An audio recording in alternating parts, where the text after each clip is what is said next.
Easy now. Come down. Ooh, you make my high come down. Always tripping when you come around. Never have to cut you out like right now. You see, I don't have to drive me. You can say that for your mama. Maybe you should smoke some. Me and try the marijuana. I was never you good. The vibe was straight. Showed you a couple of things and they feel strange. I treated you right. Everything was a gift from a time to your bag and the color on your lip. Welcome to the Seahawks Man-to-Man podcast, powered by The Athletic. Shout out to the company. My name is Michael-Shawn and Christopher. I'm here with my co-host, Christopher Kidd. Make sure you follow us both up on the tweet machine. You guys know where to follow me by this point. If you don't, blue check, Twitter, all that good stuff. Chris, talk to him. What is up, everybody? It's your boy, Christopher Kidd. Be sure to follow me on Twitter at CKIDD206, and that's CKID206. All right, we are back with a post-game episode of the Seahawks Man-to-Man podcast. The Seahawks just beat the brakes off of the Jacksonville Jaguars, a bad football team. The Seahawks won 31-7. It was their most complete win of the season. The Colts one is probably also complete in week one, but against a better team as well. So it's probably like their better win, but this is definitely the most complete. You get a special team score, you drop a 30 ball. You damn near get a shutout. Everything you would want to see for the most part. I loved what Tyler Lockett had to say after the game.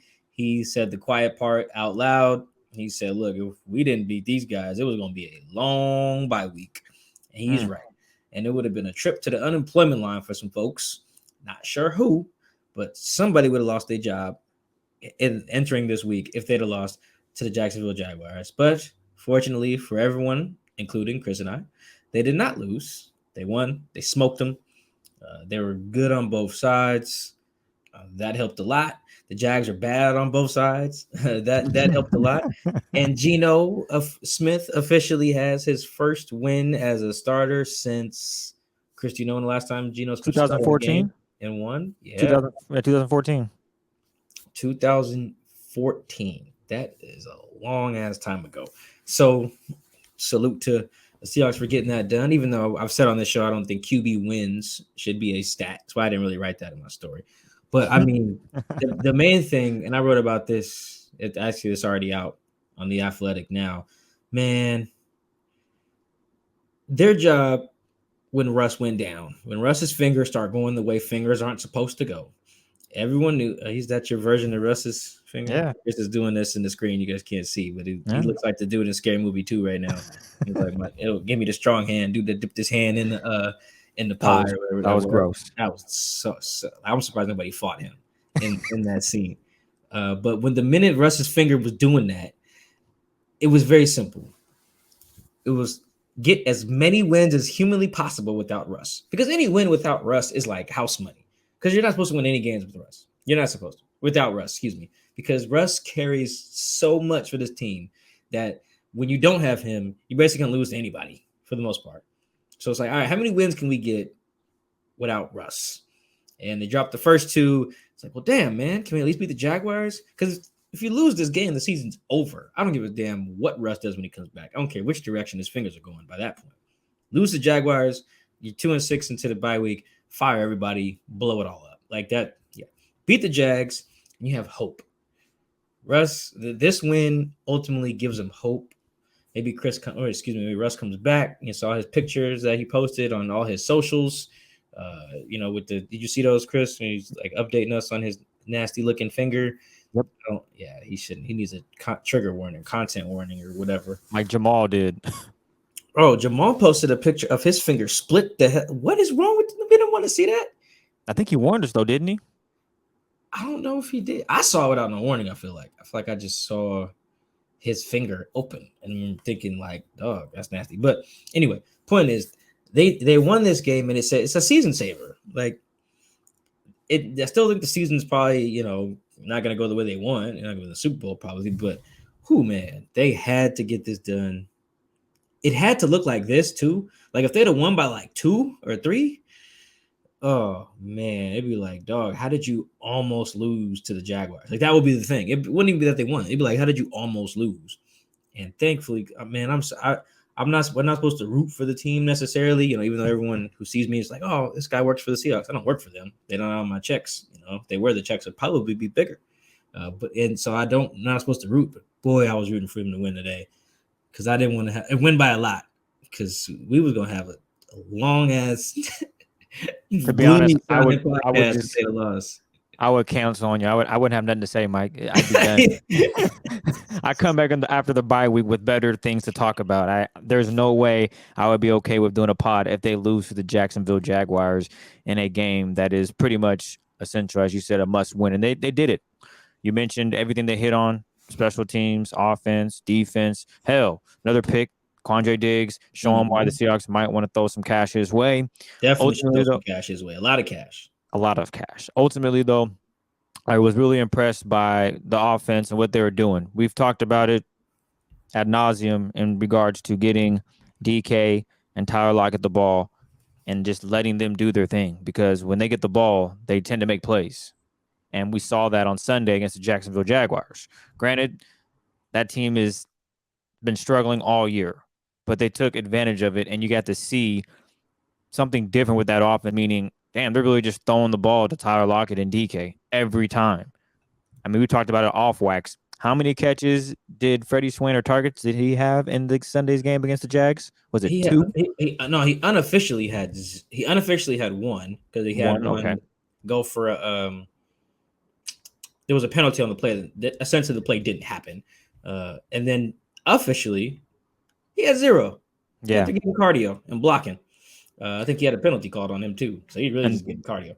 To be honest, that's probably what you should try to do. And if good teams end up taking away a DK and Tyler Lockett, okay, I still want them to get the targets, but now that opens it up for Freddie Swain, Penny Hart, D. Eskridge, who hopefully will be back against Green Bay. It opens up for these other guys to come in and make plays and be that safety valve for when things, quote unquote, break down, or your quote unquote fourth or fifth option in that scheme for that offensive play. But today, Sunday, seeing Geno hit Tyler Lockett on an out route, a very tight window, by the way. The defender wasn't. I don't know how he didn't bat the ball down, but he did. And Tyler Lockett plays for the Jags. That's why. Yeah, that team was not good. But go ahead. No, but a risky throw, but a better play and catch by Tyler Lockett, securing it, getting the first down, keeping the drive going. And you saw that a lot. Hell, for the first time in my career, with this, working with you on this podcast, DK goes up and dunks all on Shaquille Griffin. I've never seen that. We see it in warm-ups. You see the picture, the highlights. It's very rare you see DK go up with 2 hands and go snag it. And he did that today. And hopefully that's something that continues with Russ. And if it is Geno against Green Bay, then it continues then and there, because DK will always have an advantage over basically everyone that's not named Jalen Ramsey, to be honest with you. Just for the most part, yeah. Alexander, yeah, there's some guys. But even then, I like the odds. If DK is going to do what we saw on Sunday against DBs, I still like my odds over everyone, probably except Jalen Ramsey, just because Jalen is also 6'3". Yeah, Jalen, he's a freak. But built a little different, yeah. But I did enjoy, and I thought the offensive game plan was solid, and they stood out. But I know everyone's probably thinking, Chris, they played the Jags. This is what you wanted. As Mike touched on, if this team didn't beat this team like they did, 31-7, there's a lot of questions. You can't go out and beat this team 27-23, and that was a great win. No. Today was the first time I felt, okay, that was a good win for this team moving forward. They get to lick their wounds during the bye week and really try to figure out who the identity of this team is before they go up against a really good team. Well, a good team in the Green Bay Packers that just knocked off the undefeated Arizona Cardinals. So I think it's really, yes, all of that.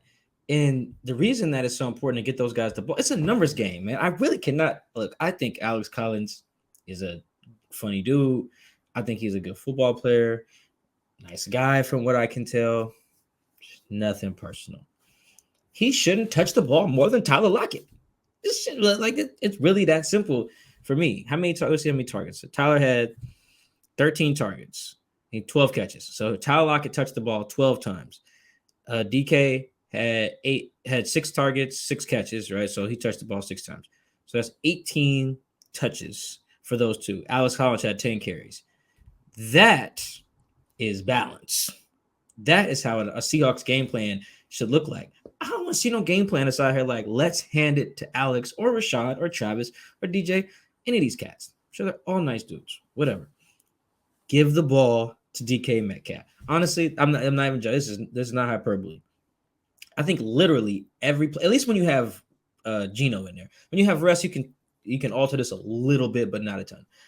The play sheet, every play, DK, tie. should either be designed to Tyler Lockett and DK Metcalf, one of the two. Don't care which one, because they're both really good, as we see today. Today was a really good example. DK does the touchdowns, Tyler gets the yards. Together, they beat up on the Jags. They should have every play on the play sheet should either go to DK Metcalf, go to Tyler Lockett, like start with them, like they are the one option on there, right? And then there's obviously other people in the progression, but like starts with DK, starts with Tyler, or uses the attention that those two are going to get to naturally create something for someone else. Freddie right? Swain. Yeah, Everett. We do it when we play flag football together all the time. We was just doing, it's not nearly the same, but it kind of is, right? So like, for example, I like to go deep when I play flag football. I run a lot of streaks. I ain't got time for all this cutting and stuff. Right? The other teams know that. So what I do, I'll just run straight. 2 dudes will follow me. What does that leave? Somebody wide open underneath. That's using attention I'm getting to open it up for someone else. So I'm not the person getting the ball, but I'm creating the opportunity.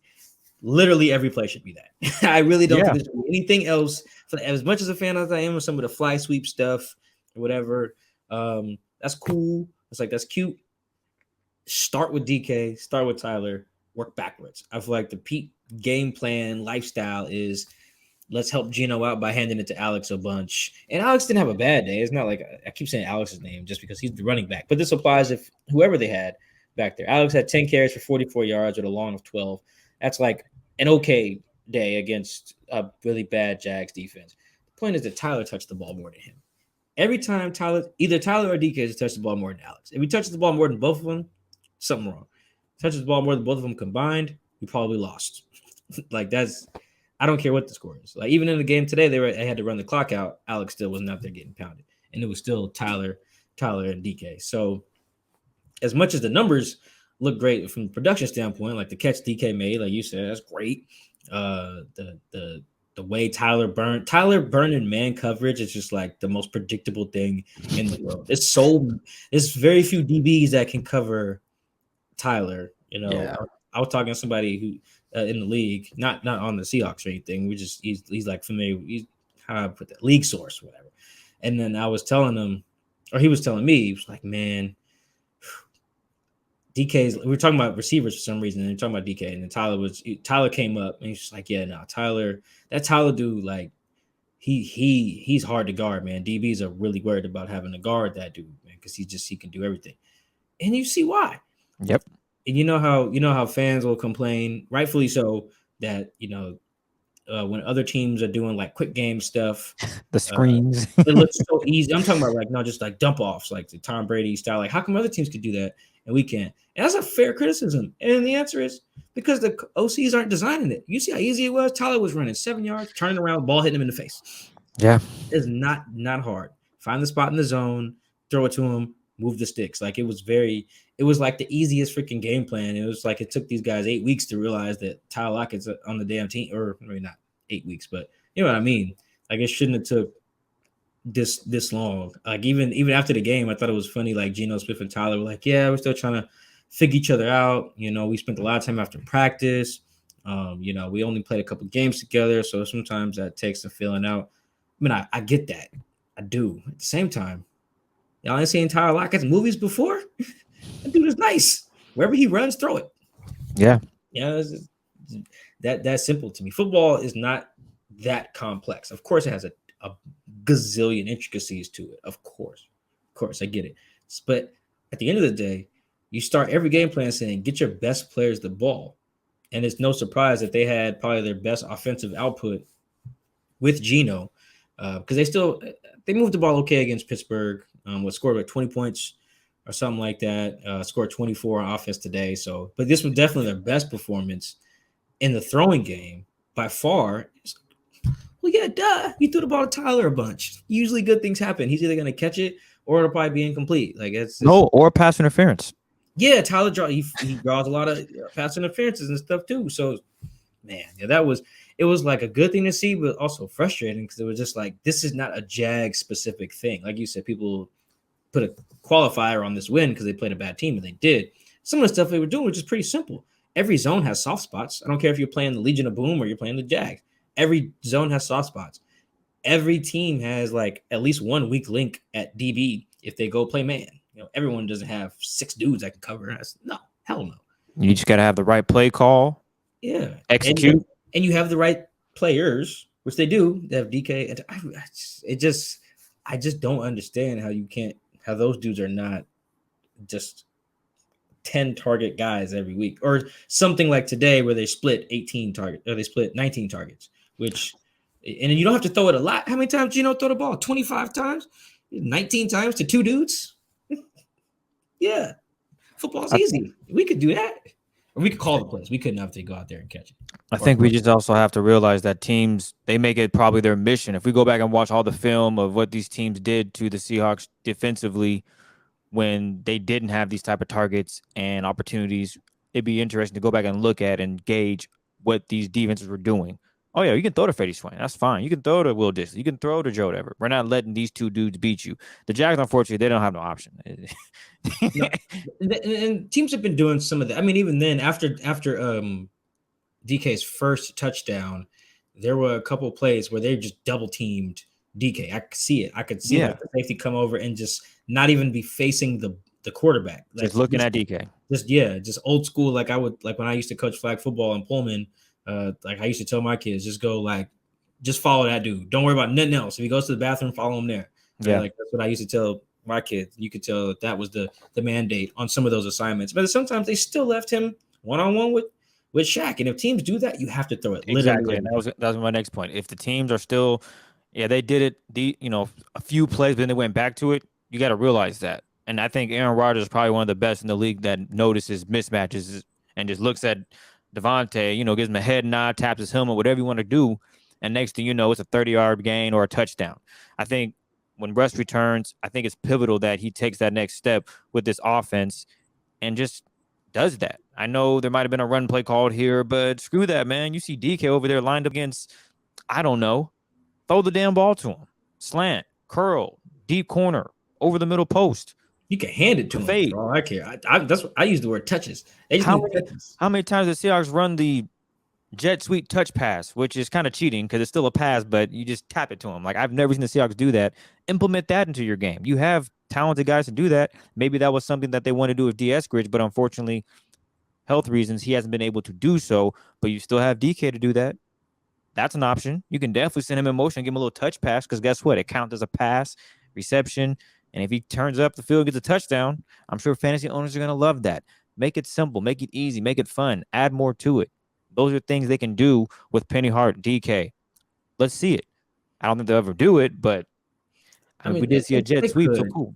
They could, but they probably won't. I don't want to see it be Penny Hart, though. No offense to Penny. I'm sure he's a nice dude, too. I'm stuck on the DK Tyler thing. How rare it is to have those 2 type of talents. In certain situations, though, like you saw, I want to say 2 weeks ago, Penny Hart got a little reverse and he ran it for like 11 yards or jet sweep. Yeah, he had a catch today that was like it was cool, a few yards. Yeah, I'm not saying every time. Literally, you can't always do that. The other guys got to touch the ball. And I do think Gerald Everett is a very good player. And throwing to him is not a bad idea. But I think we all get where you're coming from, Mike. Throw the damn ball to your best guys, and when things shift and people are doubling, all right, cool, I'm gonna hit someone else. But for the most part, as you said, those 2 should combine for 18 targets and then figure it out from there. Alex Collins shouldn't have 20 carries and DK and Tyler only have 17 touches. I don't know if that's a recipe for success unless Alex Collins is rushing for 20 carries, 190 yards and 3 touchdowns. Okay, right. I get it. Yeah. It was his day. They're trying to grind it out. Damn that. Grind it out. Yeah. That's my thing. And it looks like they kind of figured that out today. Saw a mismatch. As they should. They could exploit. Yeah. That was my big thing on offense. The thing that I hope continues, going forward. It has to. It has to. Did the defense figure it out, you think? Yeah, man. I feel like, you know, I wouldn't even. I mean, we have it on the screen right now. Like for the most part, I wouldn't even say like they delivered. They did, man. I thought they legit delivered all the way. And I Okay. can't. They are doing things that are going to translate. Like they are recognizing concepts that were beating them before, recognizing what's coming on some of these concepts and beating it. Right? And honestly, at the end of the day, they're just covering. There were a lot of plays today. Like I was writing about the DBs a lot during the game. I erased some of it just because I needed, to save space, or at least I didn't publish it. They were doing things in the back end, man, just discipline stuff. It's not like they ran some crazy new coverages. They disguised some things that worked out, but sometimes they had guys crowding the line. They blitzed. There was nothing open, and that was that. There was a couple of plays specifically where Trey Brown's guy was the first read and Jamal Adams' guy was the first read, and they were taken away, and Trevor Lawrence had nowhere to go. I think Trevor Lawrence, let me see the pressure numbers that I got. Hold on.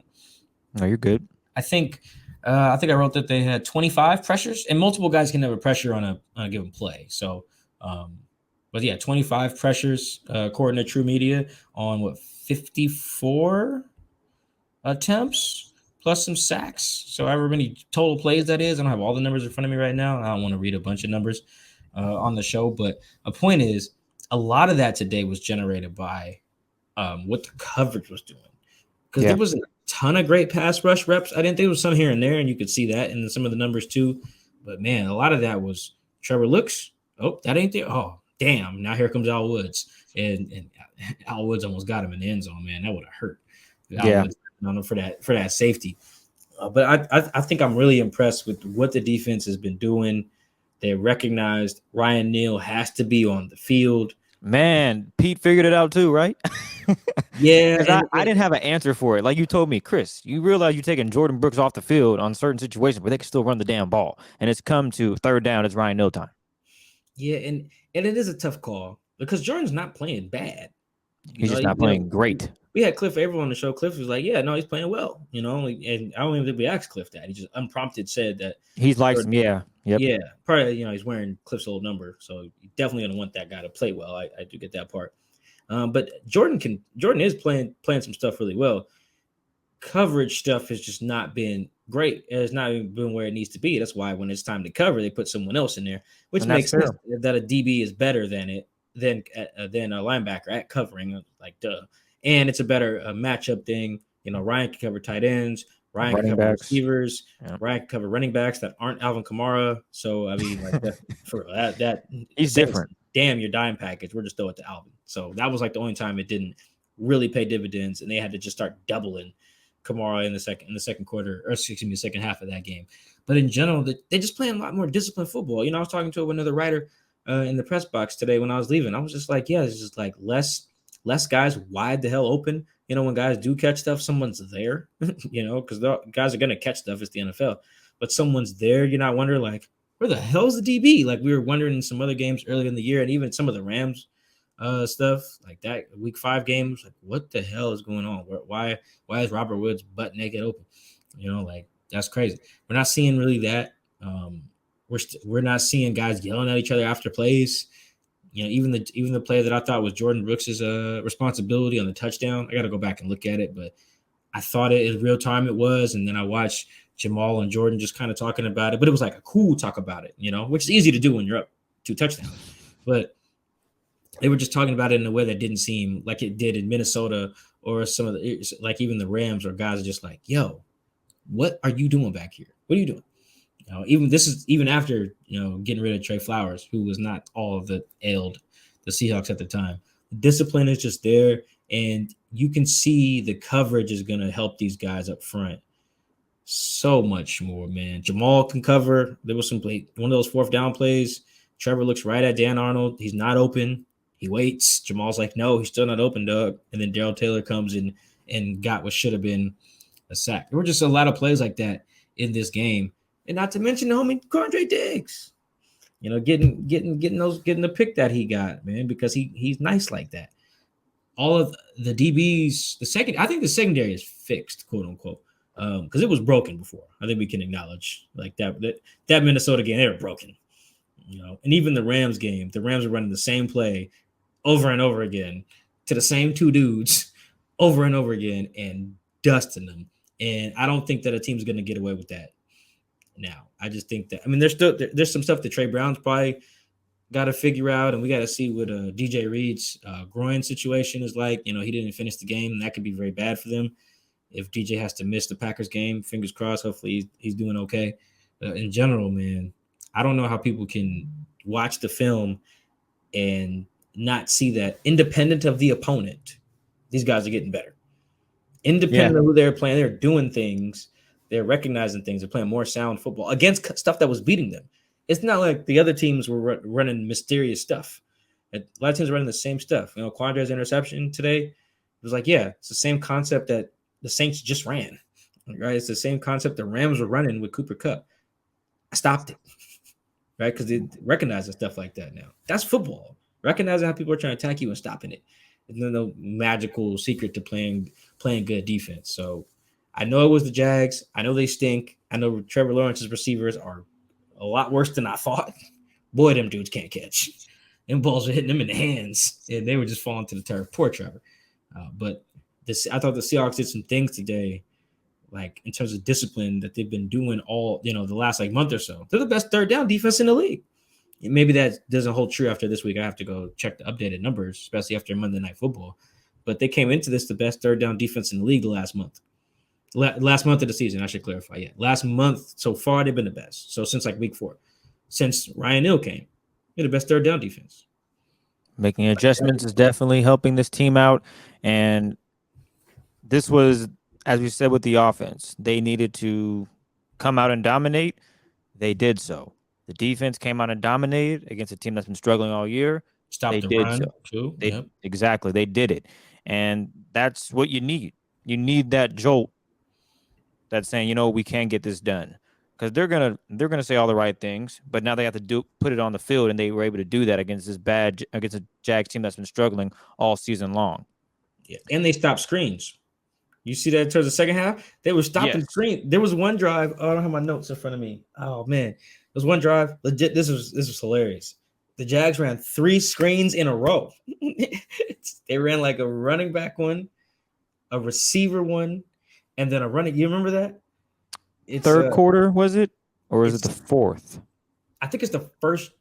I think it's the first drive of the fourth quarter, I want to say. Maybe I think I'm remembering it. So what happened? The sequence is, I don't have my sheet right in front of me, but it's to Carlos. It's to Carlos Hyde. The first down play is, and then Bobby sniffs it out. I think he hits Carlos before the ball can get there. And the second down play is the one where it's a screen as well. I think to Marvin Jones, and then Trey Brown sheds his tackle and then goes and makes the play. Yep. And tackles the dude. And then now it's like 3rd and 1,000,000 or something like that. And then the third down play is another screen to Carlos, and I think Jamal sniffed that one out. You can see it on my tweets. I tweet Bobby Wagner, defender of screens, and then I tweet another one, defender of screens, and then it's like 3 tweets in a row. Just 3 plays in a row. They ran 3 screens, and the Seahawks stopped them all. I've never thought we would talk about that on the podcast because that's there the is sign nothing worse than the Seahawks screen defense. The first 7 weeks of this, they could everything running screens. It's a positive sign that they're, as you mentioned, figuring things out, and they needed to, because you don't want to beat this team in a nail biter. You want to punch them in the mouth and destroy them, and they were able to do that. They gave a touchdown at the end of the game, whatever. I'm not really worried about that. No, I'm not. I could care less about that. It's 31-0. If they score a touchdown, okay, cool. And them scoring a touchdown just led to the Seahawks scoring one right back on special teams. Yeah, it was 24. Yeah, that's right. I'm gonna run this ball. Yeah, it's 24-7. Okay, cool. Oh, 31. It is what it is. The biggest thing is I do want to talk about is the DJ Reed situation, because if groin injuries are like hamstrings, I really think Drake should change the lyric, because I know he says like a sprained ankle, boy, I ain't nothing to play with. I really think he should change it to groins and hamstrings, boy, I ain't nothing to play with, because when you strain or hurt those, it's really tough to come back from without causing more damage if you're not fully healed. And DJ, if I'm not mistaken, has had this injury before. I'm not 100% sure. I think he has, but if he hasn't, I think he needs Seahawks at least. Maybe he had it in. I don't know. I don't know if he's had Maybe it it. was in his bicep, but I think I remember him saying he had a hole in his bicep or something crazy, and I was like, Jesus, man, that is Hole in his bicep. yeah. I think he was on the pod when we had him last year, if I'm not mistaken. But needless to say, this is one of those injuries that the Seahawks really need him going up against Green Bay because Devontae Adams will likely be back from the COVID list. You really need to have two solid corners. I would like to see Trey Brown.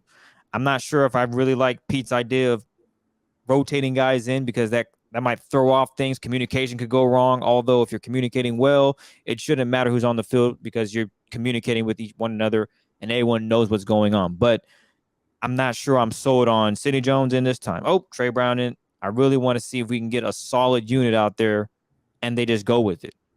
But if it's going to work this way where they're rotating Trey Brown, Sidney Jones, and DJ Reed is healthy, cool. But if DJ Reed is out, that just throws a big problem for the Seahawks secondary because now you got to bring somebody in on that side. I'm guessing it's going to be Sidney Jones. He's probably the most familiar with the defense at this time. So you have Sidney Jones and you have Trey Brown. I don't know. We talked about how good this defense has looked and how well they're playing as of right now and what they did against the Jaguars, but does it get better going against Green Bay? I think that's something to really think about. And the hope is that DJ Reed, it's nothing serious, and he's during this bye week, he rests up and he's able to play against Green Bay. But that is one thing that sticks in the back of my head, like, dang, if he's not able to go, that could be a serious problem because DJ Reed, I think outside of Quandre, he's probably maybe in the conversation of one of the top defenders on this team this season. You got Bobby, obviously, who's people saying he's missed a step. If anybody else isn't executing, of course, it's going to make Bobby look a little rough in some edges. But for the most part, I think it's Quandre, DJ Reed, and Bobby that have really just been the soul and heart of this defense. And losing DJ right now when you are trying to make a run, when you're so far behind in the NFC West, that might be a serious issue as the team tries to gain on these other teams, the Cardinals, the Rams, and hell, even the NFC in general. So that's one thing to just think about as we get ready for this bye week and the players rest up and come back and face the Packers. Not having DJ Reed would be very, very bad. That would. I don't know. I don't think he's had a groin thing before. Okay, I'm thinking of someone, but I do know that Drake needs to change that lyric. Like maybe you got to tweet him and tell him like, yo, bro, go back in and remaster the song and add this instead because those injuries are way more severe than a sprained ankle, to be honest, in my opinion. Yeah, I'll just text Drake. No, boy, hit him on Twitter with the blue check, man. He'll be able to see it. Drake don't know me, man. He don't know you, but you know what? You tag him with the lyric, and then you say, "I've made a correction for you, sir."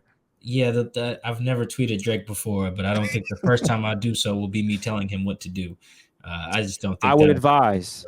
Yeah, advise, tell what to do, recommend, suggest, whatever word it is, me tell another man what to do. On his record. So no, I'm not gonna do that. But yeah, I do agree that not having DJ would be because he has played well. I would say Al Woods has probably been another one. Yep. Al Woods and Quandre Diggs have been the team's two most consistent defenders this year. So Quandre, Al, and then Bobby will be the three. DJ's made some good plays too. He had a really bad Vikings game, but I think Al's been balling. Even today, Al was good, man. Al pushes the pocket like crazy. But yeah, no, I'm with you. I'm with you on that. The group that they found, the foursome of Trey, who I think is going to continue to start. Trey started today, and he should just keep starting. That's what I'm saying. Stop bringing in Sidney. There's no point. Well, even today, they only brought in Sidney for 2 drives. Actually, it might have been 1 drive. So it was like very clear. Pete figured out. He's making that transition. Then okay, cool. Let's keep it that way. This was the game where it was like Trey Brown played 66 snaps of the 66 of the 74. So that means he was only off the field. It looks like for how is that, like 8? 8. So that's probably just 1 series. So I think Sidney only played that 1 series, and going forward, DJ or not, there's no reason to rotate. Trey's the guy. He's gonna make rookie mistakes or whatever. He misplayed one of those a long ball that Quandre cleaned up. Oh yeah, he was in solid coverage. He might have just turned a little too early. I gotta go back and watch it. He definitely turned too early and misplayed the ball. But Quandre was there. Quandre. That's why you call him a safety. Right? Safety. You're there. Yeah. So I think I'm with you on the DJ thing. But not to get too scary with it. Yeah, if they have, I don't know, it could be fine. But yeah, if they got that foursome, Trey, DJ, Quandre, Jamal, I think that's enough to make a run. If you All got to right. go deeper than that, I don't know. But Ugo did have a nice play, a couple nice plays today. But that foursome right there, like I trust that group to go forward. I didn't trust what they was throwing out there week 1. I honestly didn't trust what they was throwing out there week 4 after watching the Niners tape again. So yeah, I think there's reason to believe in Seattle's secondary right now, even though they just beat the Jags. Even though they just beat the Jags. Well, nothing ever changes. Whether they beat the Jags or I don't know. Whatever happens. The Seahawks did get the win. We do have some Twitter questions to get to. Mike, are you ready to get to these, man? I am. Let's do it. We get a break. We don't have 50. So this is kind of cool. We get to chill a little bit here. So this one's from Sam.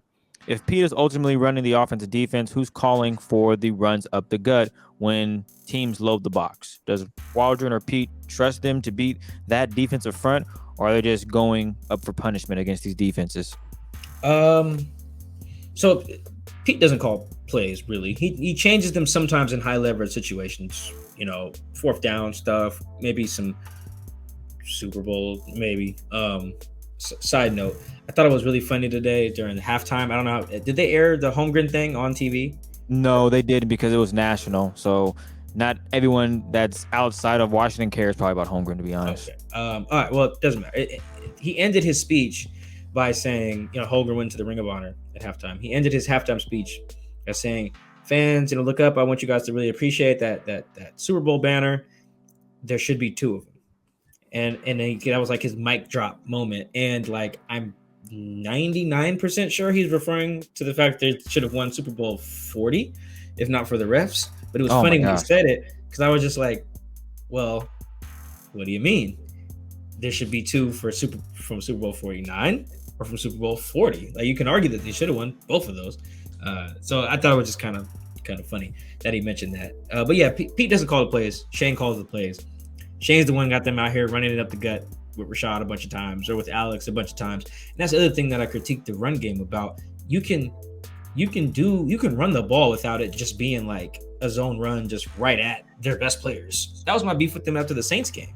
It wasn't that they ran the ball a lot. They just were they were running the ball a lot in one direction, basically, one of 2 directions, at the one of the best fronts in football at stopping the run. I just didn't understand that. And today it was the same thing. They had all this momentum going, and it was just like 3 inside runs.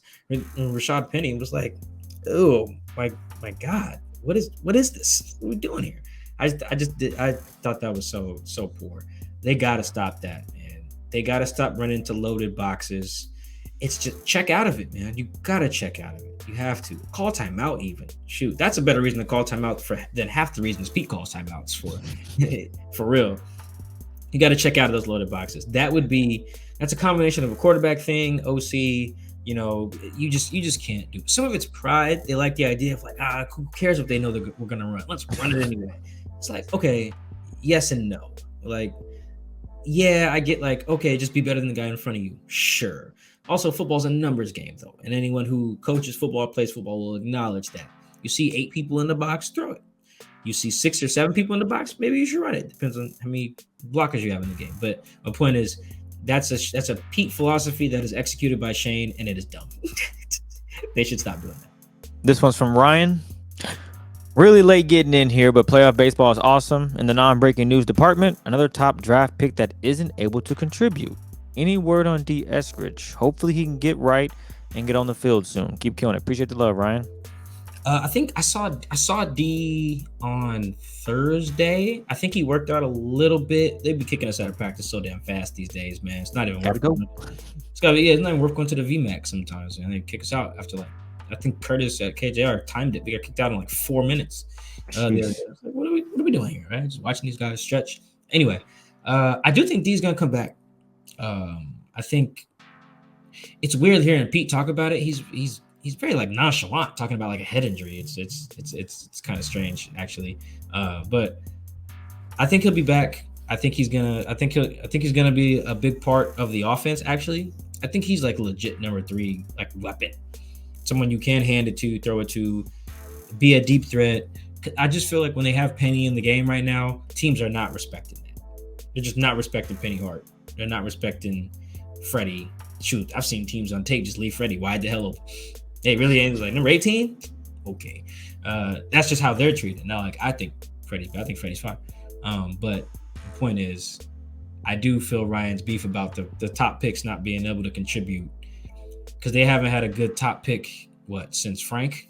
That's their last top pick that was good, and it's just not working out for them. Like that's a legit gripe that I don't know if any team's been that bad at top picks in the last decade.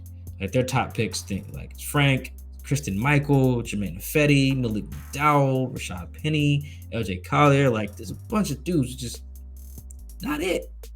Just not it. I think P. Rich was their first pick one of those years too. It's just not great. But hey, fingers crossed for D, man. Maybe he'll break the streak. Maybe. I hope he breaks the streak, man. This one's from one of our listeners in India. Shout out to the homie Shiv. Seeing some people saying that Jamal's at fault for the garbage time touchdown. So what I'd like to know is if a tree falls in the forest and nobody's there to see it, is it still Jamal Adams' fault for being not so good at coverage? That's funny. You could have stopped that question at, I see some people saying Jamal's at fault. That's it. I guess that's not a question at that point. But I swear that's all. Everything's Jamal's fault. I swear, man. It's just so everybody blames Jamal for everything, man. Got the contract, and it's just like if he's not Deion Sanders mixed with Darrelle Revis, it's like we overpaid. I get the critiques, but man, it is really over the top. I watched the replay of it, the broadcast replay of Trevor Lawrence touchdown to Jamal Agnew, who used to play DB. I don't know why. I forgot all about that. I knew who that guy was. I was like, he's one of the little fast dudes. I used to do something else. I just can't remember. Yes, he used to play DB. Anyway, it looks like that was actually a Jordan Brooks thing. I would need to see the all 22 to be really, really, really sure. But it doesn't look like it was a Jamal thing at all. I just think people just like to blame. Anytime Jamal's in the camera, they're like, hey, it must have been 33's fault, I swear. But then when he makes plays, I don't see nothing. Nobody tweets me like, oh, Jamal had a good game, Mike. What'd you think? Nah, it's only bad game stuff. It's really interesting how he's become like public enemy number one. Well, I guess he was number two behind Trey Flowers. Now Trey's gone. Now so let's just blame everything on Jamal. And it's like, I don't know, guys. You guys seen the pass rush lately? Maybe we should put some blame there. But I get it. You get paid. You're under the microscope. But yes, to answer the homie's question from India, I don't think that was Jamal's fault. I think people in general just need to like chill. Jamal's playing actually good. And I've been saying that all year. He's not playing great. Sam Gold, the homie, broke it down on the podcast a few weeks ago. Yes, you can critique, but to say that he's just playing poorly, that's stupid. He's not. He's playing well. Comes back to just watching film, guys. And knowing what you're watching, too. Some people can watch stuff and be wrong, too. Happens all the time. And that's where trusting someone like me who can talk to the players and coaches and ask about specific plays, and that's where it helps. Not just watch the film, because you could be wrong watching it, too, if you don't know what you're looking at. Next up, we got Kong. What will the offense look like when Russ comes back? Okay, I'm going to answer this in two parts. Here's what it should look like. It should look like let Russ cook. I know it's not going to happen, but hear me out. You come out throwing on early downs. Like Chris was saying earlier, play action stuff, make the run game, make the passing game your top weapon. And then when they start going to those, when the other team starts putting its sub packages on, like 5 DBs, dime stuff, when they start doing that and playing the too high looks because they've adjusted to you what you are doing and your tendencies, all right, here's your counterpunch. Now you're getting those lighter boxes for Alex Collins, Chris Carson, hell, even Penny. I don't care if you hand the ball to Penny, Rashad Penny, hand it to him, whatever, DJ Dallas. But right now they're trying to work the other way. It's like, let's establish the run, then throw it over their heads. You can basically establish the pass and then run it on them. In both scenarios, you have to be good at both things, which is ultimately what they want. It's just about how you set it up. I just think that's the way they should go about it with Russ. Here's what it'll actually look like, though. Here's the part where it's not going to be as fun. It's going to look like the Saints game, I think. Maybe the Steelers game in the second half is where they're just like, let's run. Okay, let's run some more. Oh, it's 3rd and 9. Russ, where run it. Oh. Well, yeah. They did run and get a first on that. That was crazy. Caught him off guard.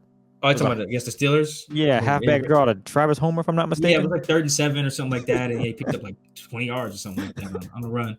But I just think that's Pete has fallen in love with that style, and doesn't mean they're never going to throw the ball. But right now, I think they're probably about. I have to go look at the numbers updated from the homie Ben Baldwin site, but they entered this game being pretty run heavy. I think with Geno, they're like one of the run heaviest team in the league, like top 10 on early downs when Geno's starts. So just 2 game sample, so not huge, but still they're running the ball a lot, pretty much on on early downs. That's probably what they're gonna keep doing with Russ. They're gonna go there. Pete don't care how good Russ is in that regard. He's gonna run. He really does. He knows Russ is good. He said it last week. He was like, "I'd have been fired a long time ago if Russ wasn't here," and that's a fact. So he could end up getting fired with Russ here. But the point is that he coaches football in a way that just, I think, minimizes, or not. I shouldn't say minimize. He coaches football in a way that doesn't maximize Russ. It's a lot of run. Okay, if we need to throw, be great at it. It's like, well, I guess I'd rather see it the other way, but I think it's going to look a lot more like Saints game or the Pittsburgh game when Russ comes back. This one's from Hawks fan 206. He got 2 here, or she, excuse me, don't know. Is there a position group that didn't play awesome today? And what do you see as Seattle's biggest vulnerability, including Russ or no Russ, going into Lambeau? So I think the running back group would be the one that I highlight as like didn't play like awesome. I'd have to see some of the run blocking again. I just didn't. This was one of those games. And then last week too, I just felt it. I just felt like Chris Carson matters a lot, man. Like, he's good. He's a lot better than the other guys. The other guys are good. Like, I think Alex Collins is fine. You can get by. But Chris is like dynamic. Chris Carson is a legit dynamic guy. Like when he runs through guys in a way that you just don't see from the other backs. Like there was a play today. I can't remember if it was Penny or it was Collins, but Miles Jack fills the gap right away, and whoever was running back immediately just bounced it away from him. It's just like, nah, man, go hit him in the chin. You know, that's what Chris Carson will go do, man. I mean, it could be why he has the neck problem, but like whatever. If you're out there, you got to go do it. You can't be playing scared. So I think that if I had to highlight a group without rewatching, that would probably be the one. And that goes to the vulnerability, though, too. I think not having Chris is a big deal. I don't think they'll just be fine without having Chris Carson. I think they're going to have to be more creative with their run game. And it can't just be pounded to one dude 20 times. Again, that's not balance. And I think that their other – how was the question phrased? Like, what is their vulnerability? Is that correct? It's the philosophy. It's the philosophy. Like I said, they should be like an established the pass team, I think. Kind of like what you saw a little bit of from like a Buffalo last year, where Buffalo, teams are just too high in them the whole time because, not the whole time, but you know what I mean. Josh Allen was basically passing all the time early down, so they adjusted.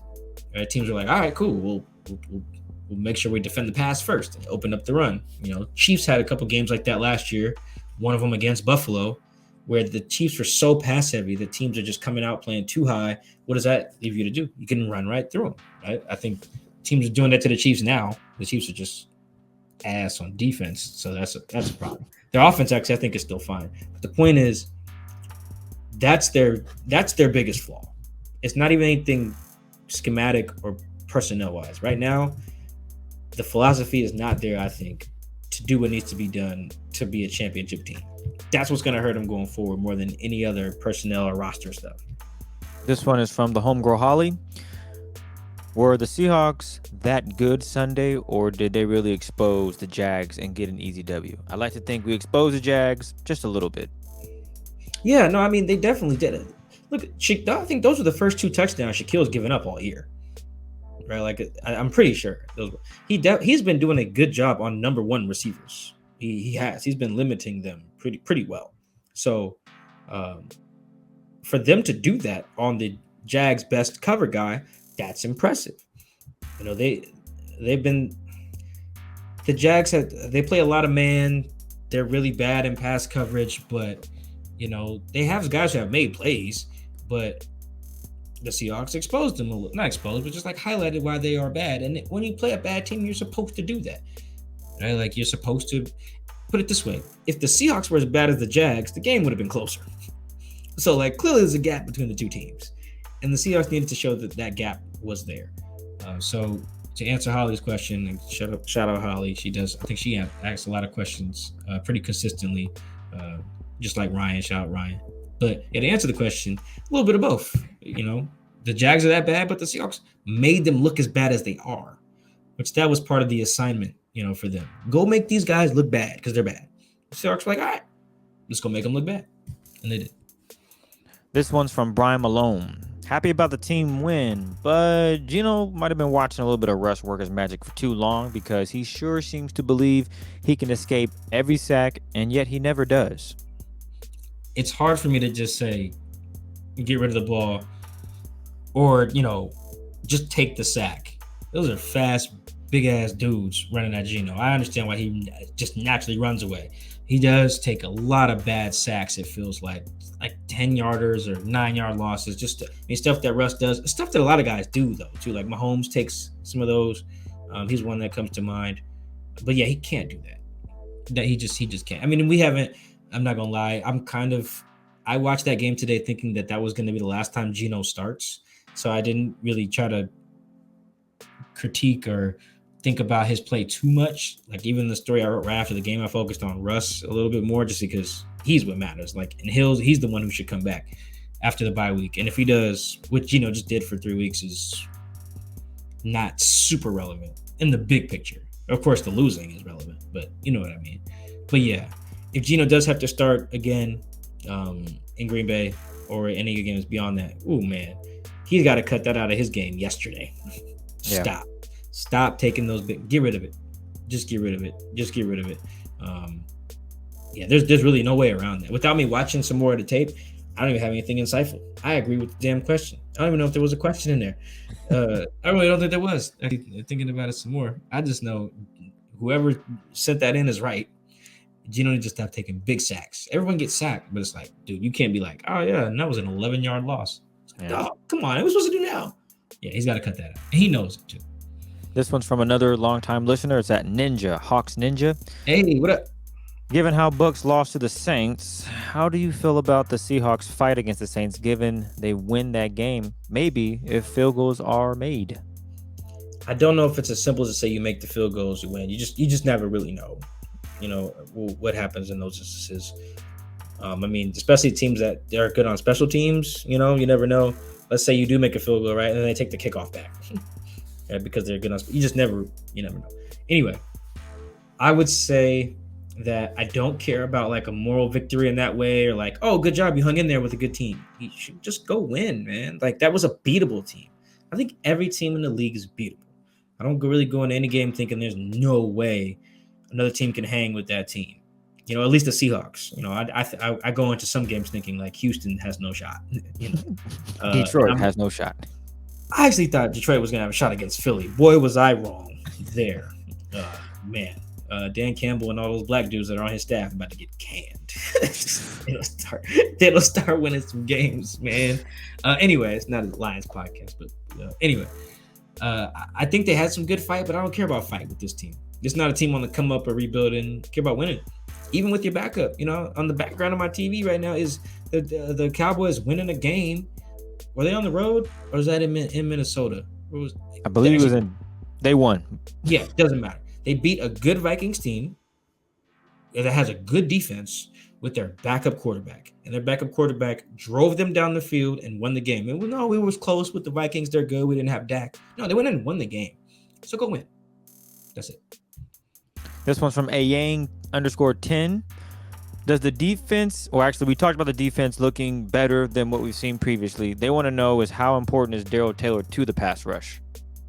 He is the pass rush. You're not lying. He's still the only guy with sacks. Is he the only guy with more than one sack? He has. I think more than one. Has more than one now. Rasheem might have two. But yeah, like today everyone was getting after Trevor, to be fair. The only sack was Ryan Neal, I think, today. But everyone had a shot at him. I mean, Darrell had him in his grasp like twice. And Trevor just threw the ball to nowhere. And that, you know, that count as a QB hit instead of like a sack if he'd have just held on to it. But no, I think Daryl Taylor's going to be a beast, man. Like he's probably, how do I want to put this? He might be the most talented dude in their defensive line room. Even if he is not currently the best, he's probably the most talented, if that makes sense. Like, and they need him to be dominant. Like, I think he played, he had 27 pass rush snaps today. Like, yeah, or pass rush reps. And that number needs to be as high as hell every week that Daryl can handle it with his body, because that dude he's next. He's probably the only guy in that 2020 class that has a chance, I think, to be like, oh, the Seahawks are going to need to extend him. You know, like that. He's that dude. Well, hold on, is Damian Lewis in there? Yeah, Damian Lewis might be. He will be, yeah. Sorry, yeah. But anyway, my point stands that Daryl's he got a chance to be a stud. Like he's real deal. In any games that they don't have him, I'd be worried about their ability to get to the quarterback. This one's from All Stats In, No Stats Out.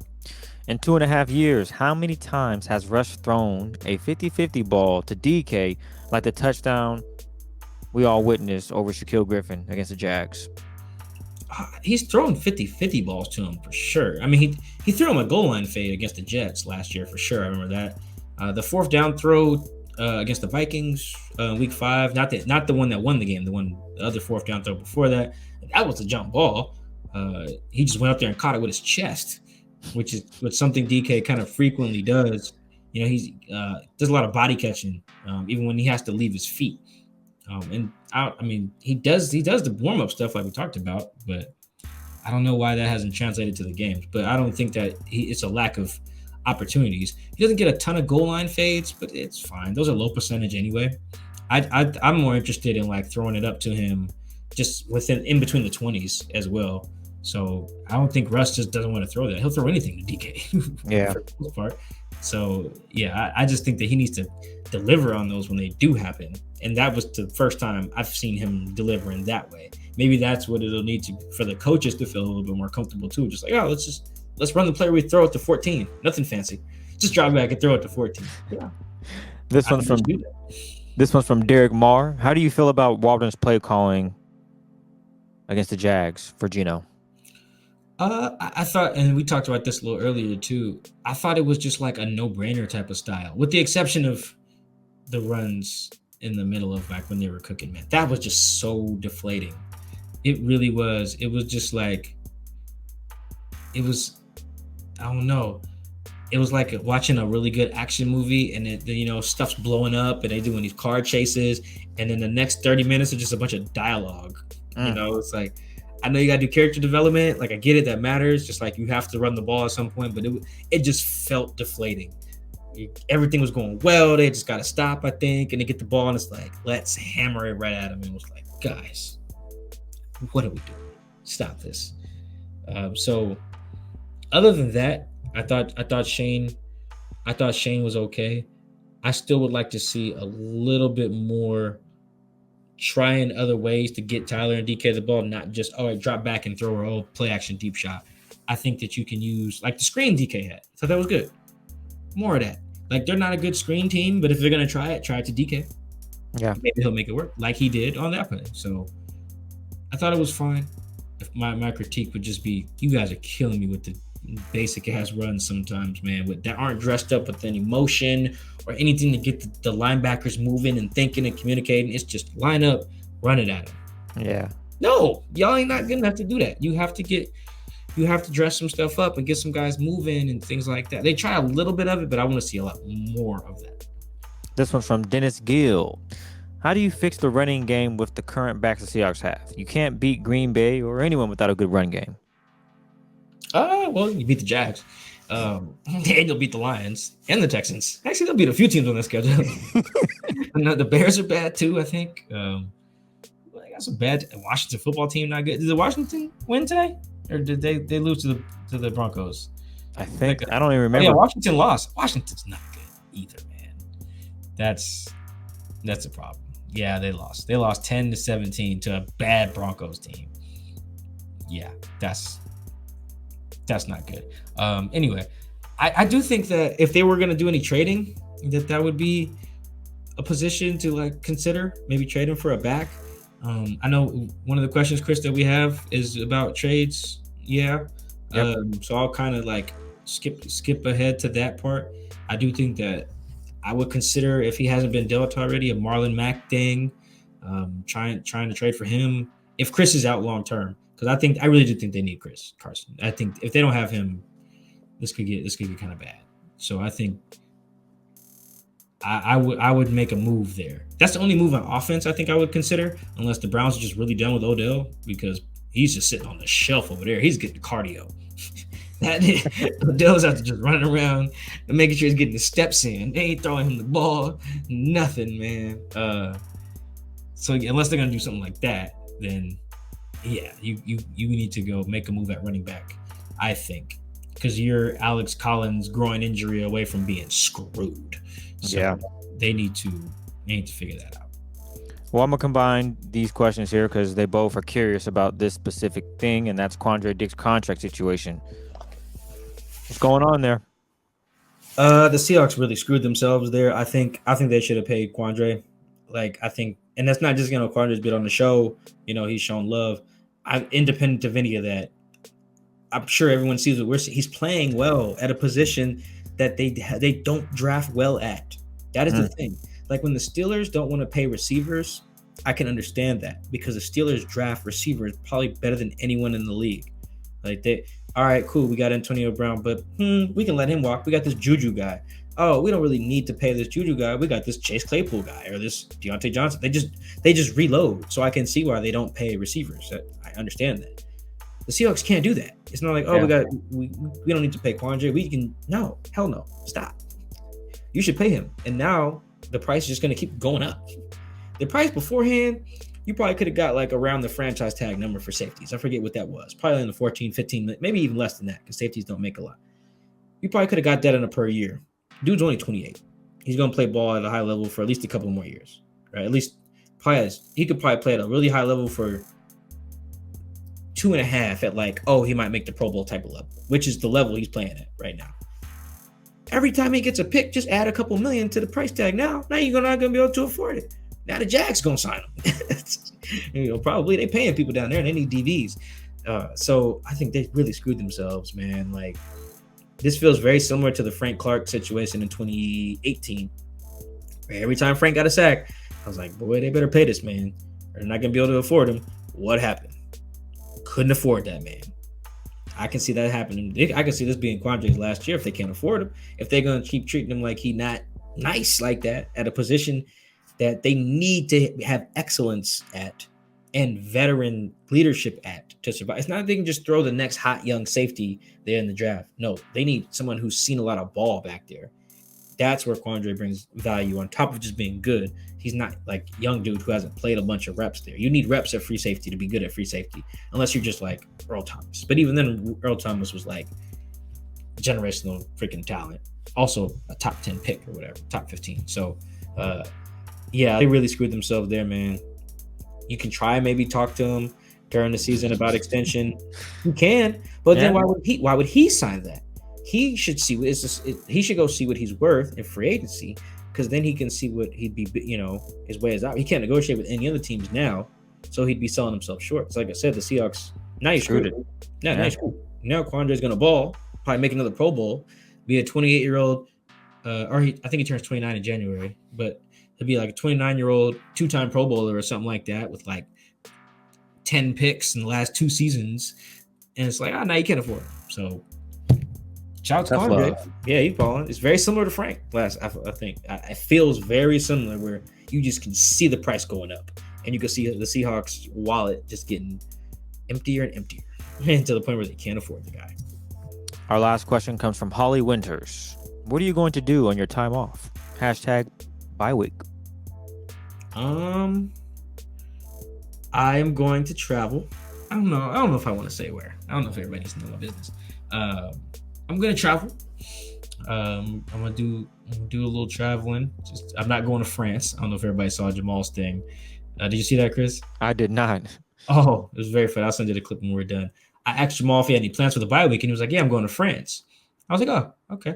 And then Greg Bell was like, "Why France?" And Jamal gave this answer, and then the PR guy was like, "All right, anything else?" And then it was like, "Nah." And then he walked off. He was like, "Guys, I'm not going to France." But like, so, but for a minute there, for like 60 seconds, I think most people in there, I knew he was joking. That's not a joke. That's a lie. He's not going to travel internationally during the pandemic in the middle of the bye week. Like, I knew he wasn't going to France, but it was very funny that he did that. I am not going to France, but I am going to do a little traveling. I'm probably not going to write anything while I'm there. So. Not probably. You are not going to. You're going to leave your laptop. No, I'm taking my laptop. All right. Well, I lose that one. All right, cool. Just in case. No, you're on your bye week, but I feel something big. I don't know what it would be. Maybe, if like Russ is not coming back at all or something like that. Or maybe it's announced that he is coming back. I don't know. Anyway, so yeah, I'll be traveling. Chris, you're traveling too, right? Yes, sir. Are you going to say where you're going? I'll give a hint. It will be watching an NBA game. There you go. All right. Yeah. Chris is a big NBA guy. Gonna sit so close to the court, he can trip a referee. Man, one of these days I'm gonna get courtside seats. I can't wait. It's gonna be a great experience. Yeah, I am not the IRS. The bracket they got me in does not allow me to sit courtside. That's what you get a credit card for. Yeah, not doing that. Not for courtside seats anyway. But yeah, we both can be traveling. We are planning on dropping another pod before we hit the road, right around the trade deadline, which I think is Tuesday afternoon. So we should have content from that. But after that, after like Wednesday, you won't hear from us. To hear from us. No, we're gonna take a much needed break and get some rest. When we come back, we'll be right back at it, man. Hopefully, the homie Matt covers the Packers to join us before that game. And should be fun. And hope that these guys can save the season. If not, some people are gonna get fired. As you said, heads will roll. But it's been another episode of Seahawks Man to Man. We want to thank you guys for all your Twitter questions, all the support and love. Also, make sure you subscribe on the YouTube channel. We are at 890 subscribers. We just need 1,000, and then we could add. There's some ideas that I have. I will say it might include shoes because I know Mike is a big shoe guy. So there's some things that I have deep planned, especially with the Seahawks, that we might be able to tap into once we get to 1,000 followers. But we just need your guys' support, and you guys have been rocking with us this far. So if my math serves me right, that's 190 more. 110 more. Yeah. Okay. I was like, dang, he gonna get it wrong. But yeah, thank you guys again. Mike, is there anything you want to add? No, man. Well, you got it. We will catch you guys later. We out.